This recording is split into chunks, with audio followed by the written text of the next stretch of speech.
2010 open up.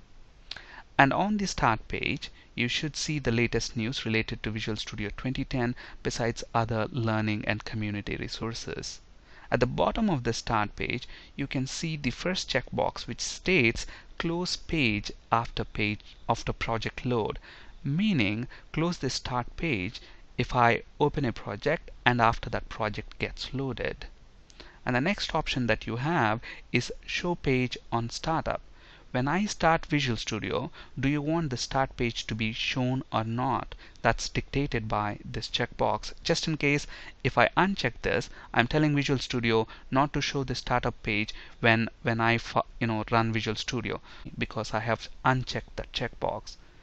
Now, if I want to view the start page, all you have to do is from the view menu, select start page, and that should bring the start page up.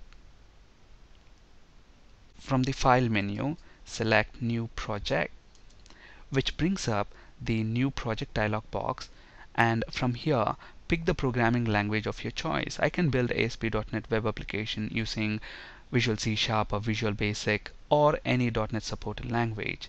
So I choose Visual C#, and since we are going to create a web application, I'm going to select web underneath Visual C#, and from the middle section select ASP.NET web application. And where do you want to create that? Specify the location. I want this to be created in the C drive, so I selected C drive there. And then if you look at this, there are two things here. One is the name of the project that you see here. The name of the project that I'm giving is Web Application 1, and the solution name is also Web Application 1. In a bit we'll understand the difference between projects and solutions. And finally click OK. So this should create a web application project for us within C drive. Okay, files that make up your project, you can make use of something called Solution Explorer window. Now within Visual Studio I cannot see Solution Explorer. To view that, you can go to View menu and select Solution Explorer. And if you look on the right hand side, there is some keyboard shortcut here. You can either select View Solution Explorer, or you can use the keyboard shortcut Control W and S. Okay, so Control W and S should bring up the Solution Explorer. And if you look at the Solution Explorer, you have the solution itself, whose name is Web Application 1, and underneath that solution we have Web Application 1 project. So a solution is a collection of projects, which means to this solution I can add another project by simply right clicking on that and selecting Add New Project, which should bring up Add New Project dialog box. Now instead of choosing Visual C# as the programming language, let me choose Visual Basic. So I'm going to choose Visual Basic, and let's say I want to create a class library project. I'm going to leave that the name of the project as class library 1. And look at this. This project is going to be created in C:\web application 1. What is this one? This is nothing but the folder of the solution itself. So I want this project to be created as part of this Web Application 1 solution. So when I click OK, it's going to add a new class library project to this solution. So within the Solution Explorer, if you look at that, the solution name is Web Application 1, which has got two projects underneath that. One is the class library project, which is making use of Visual Basic programming language, and the other one is the web application project, which is using Visual C# programming language.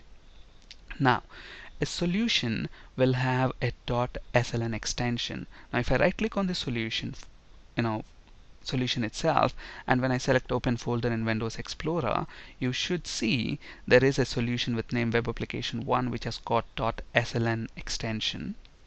And then the solution and these two projects, if you notice the address bar here, they are present in C:\web application 1. So in C drive, this Web Application 1 is the solution folder. Within that solution folder, we have got two other projects, Web Application 1 and Class Library 1. Solution files have the extension of .sln, whereas the project files have the extension of .csproj. If you look at this, the Web Application 1 project, which is a web application project, has .csproj. If you remember, when we were creating this Web Application 1 project, we have chosen the programming language as C#. So the extension of this project is .csproj, CS standing for C# project. On the other hand, if you remember, when we were creating class library project, we have chosen VB as the programming language. So since VB is the programming language here, the project extension will be .vbproj, VB standing for Visual Basic. And another thing to notice within the Solution Explorer is that the name of the web application project is bolded, indicating that within the solution this project is the startup project, meaning when we run this project by clicking this button, start debugging, the first project that starts up is this web application project, which in turn will use this class library project, if at all, if we have referenced that project within this web application project. We will be talking about referencing other projects in a later session. I can also change my startup project simply by right-clicking on a project and selecting Set as Startup Project. And look at this, the moment I do that, it removed the boldness from Web Application 1, and now Class Library 1 is bolded, indicating that this is the startup project within my solution. It's docked here. If you want to auto hide this, you can use this tiny little push pin here. So when I click that, it gets automatically hidden. Okay, so when I hover my mouse over, it appears, and as soon as I move my mouse away, it gets auto hidden. And to toggle that behavior, I can use this tiny little push pin on the Solution Explorer window. One project as the startup project within the solution. You cannot have more than one project as startup project. This web form, for example, when we created this web application project, obviously there is a web form which is created, default.aspx, about.aspx.